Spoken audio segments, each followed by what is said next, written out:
Mr. President, this social package is a welcome step forward in the building of a European community which cares for its citizens.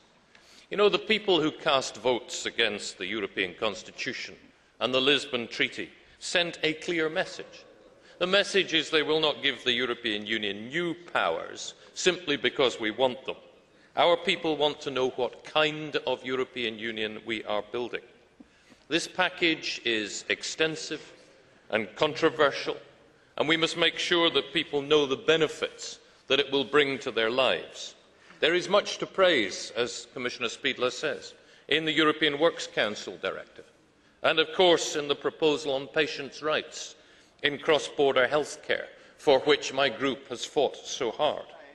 But I want today to concentrate on two specific measures in this package. First, the revision of the Globalisation Adjustment Fund, which helps people who have lost their jobs to find new ones. At present, 1,000 posts must be under threat before a company can apply. And Liberals and Democrats welcome the proposal to lower that threshold and to simplify claims procedures. Not because the European Union should plan work for Europe. That role is best filled by the internal market. Nor in the belief that the EU should provide unemployment benefit. That is from Member States. Rather, we welcome this proposal because it is based on a sound liberal principle that employment is the best source of welfare. With growth grinding to a halt and some Member States already in recession, this policy will help prevent a spiral of sudden job losses that create welfare dependency. Second, the Anti-Discrimination Directive.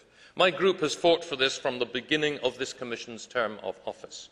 The definition of discrimination will now cover the main spectrum of minorities: older people, gay people, disabled people, people of all faiths and none, and it will apply to clients and consumers as well as employees.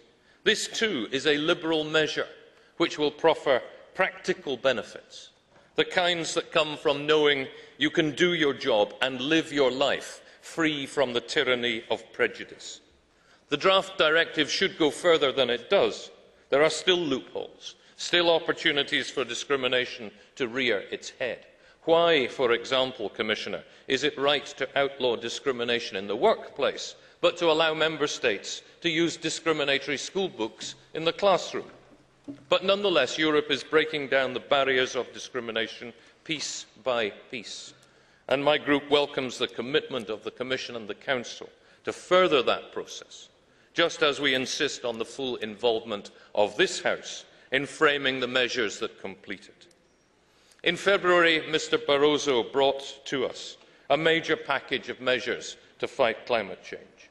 Today, the Commission's proposals on social policy demonstrate to its detractors that Europe cares for community cohesion, and that liberal economic policies need be no threat to progressive policies for a healthy environment and a society served by solidarity. Mr. Schulz bemoans the predominance of centre-right governments in the European Union, but we live in a democracy and people choose their governments. They are distinctly unconvinced by what the socialists are offering.